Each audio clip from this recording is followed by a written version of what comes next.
when you're on autopilot, habits can't really be influenced or changed based on what you have going on in your life. So whether you're stressed, motivated or not, you're having an extra busy week or not, habits aren't really changing and they're not really influenced by your mood.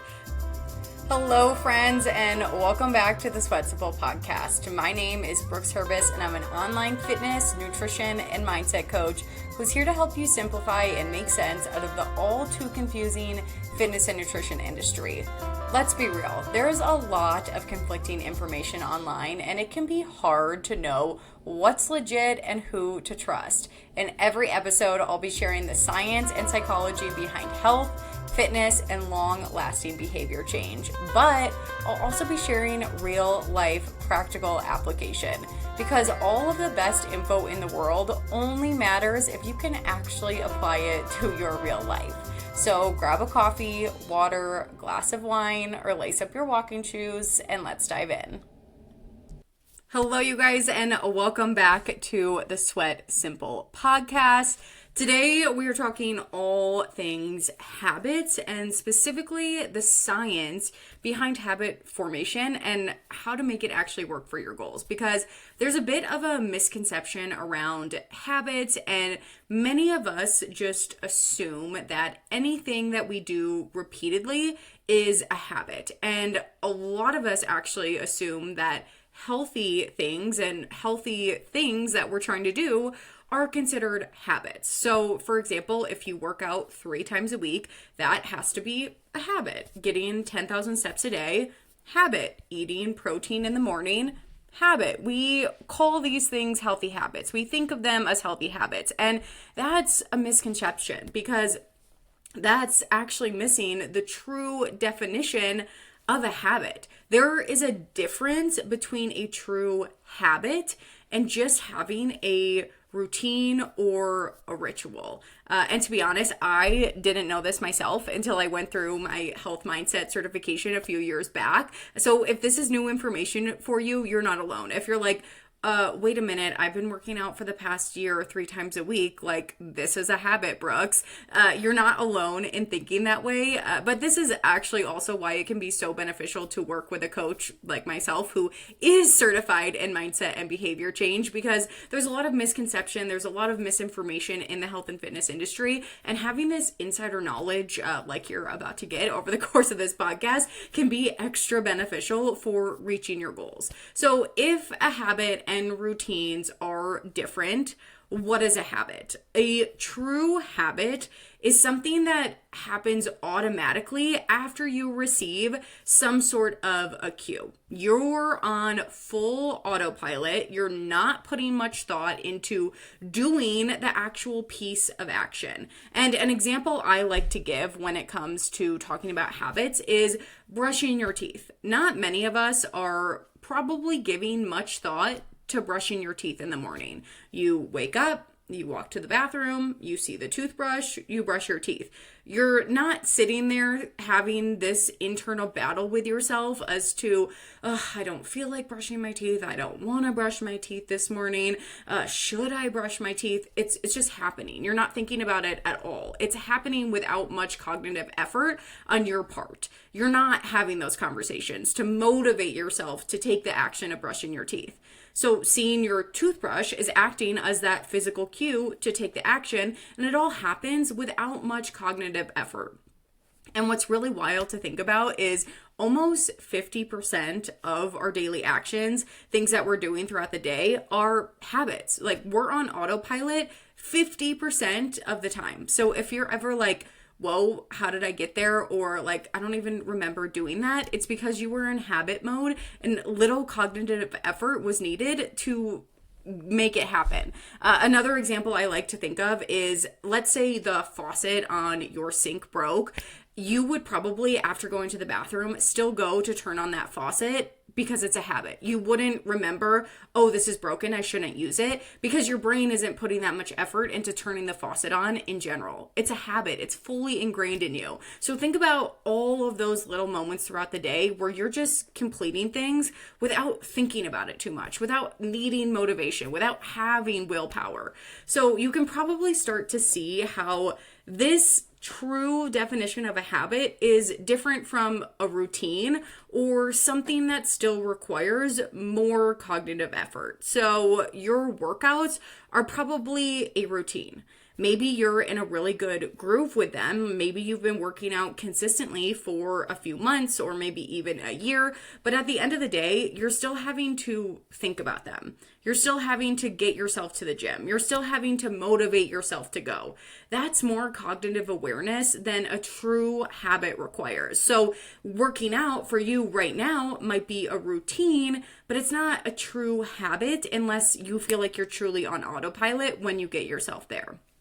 And because of this, I'm sure you can see why it's so valuable to turn your health and fitness practices into habits, into true habits, rather than just routine. Because when you're on autopilot, habits can't really be influenced or changed based on what you have going on in your life. So whether you're stressed, motivated or not, you're having an extra busy week or not, habits aren't really changing and they're not really influenced by your mood. Because you hardly have to think about them, they're happening either way, which is really, really valuable because I'm sure you've all been in that boat where you are crushing your goals. This is all feeling so easy, so good until a busy or stressful week pops up.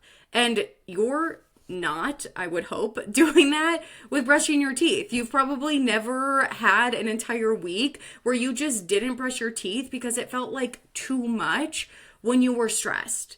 You never gave up brushing your teeth for a week because it just felt like too much effort. You had to just think about it too much and you were too busy. And there's a reason for that. It's because there is very little cognitive effort when it comes to brushing your teeth. But when it comes to your workouts, when it comes to meal prep, when it comes to healthy meals in general, when it comes to any healthy thing that you're trying to build, that can feel like too much effort when you're stressed, when you're not motivated, which is really where the benefit comes from taking these routines and turning them into habits. So you're probably like, okay, Brooks, great. I understand how valuable it is to build true habits around my health and fitness goals, but how do I go from this just being a routine to this being a habit? Where do I bridge the gaps? And this is the true answer, and it's maybe frustrating, but it's the truth. The answer is repetition. When you think back to that brushing your teeth example, as a kid, when you were learning to brush your teeth, it wasn't habitual, but your parents helped you do it over and over and over again until one day you weren't thinking about it. You saw the toothbrush, it triggered you to brush your teeth immediately. So in order to get your workouts, your meal prep, your healthy eating, whatever it might be, whatever that current routine is around health and fitness, in order to get that to be a habit, you have to put in the reps. And I love using that reps example because truly we are physically putting in the reps when we're working out in the gym. So there are strategies that are going to make sticking to your routines easier so that eventually they do become habits. Things that I focus on with my clients are things like if-then planning. So if X happens, then I fall back to plan B, having a strategy in place when you know that things aren't going to go to plan. Other things that I work on with my clients is starting with smaller habits, things that feel less overwhelming and you know you can get those reps in every single day, every single week. Things like habit stacking. So pairing a habit that you're trying to build with one you already have. So maybe it's something that you're pairing with brushing your teeth. That is already a habit for you. What new habit could you pair with that so that it becomes a habit over time? Things like temptation bundling, pairing things you don't want to do, like maybe cardio with something you really enjoy, like watching your favorite TV shows. So there are really solid strategies rooted in science and the psychology behind building habits that can make habit building easier. That can make it much easier to take a routine that you have and turn it into a true habit. And all of those can make habit building easier by reducing the friction of following through with the habits. And of course, there's a big mindset piece to this too when it comes to staying consistent during those stressful and low motivational times and how to do that. And that is something I work on really closely with my clients because, again, how beneficial would it be if stress and motivation and busy weeks were no longer even playing a role? These habits were true habits and you were on such autopilot when it came to completing them that you didn't need that motivation. You didn't get swayed when it was a stressful week. And it's very possible to get to that point. For me, for example, these workouts, these are a true habit for me. I'm on autopilot. I have been working out in the morning for probably going on, when did I graduate college? Unfortunately, 10 years ago. So going on 10 years, I have been working out in the morning every single morning. So it really is a habit for me to get up in the morning. I see my workout clothes and I go to the gym. I'm not thinking about it. I'm not worrying about my motivation. I'm not thinking about skipping it when I have a busy week. I just get up and go.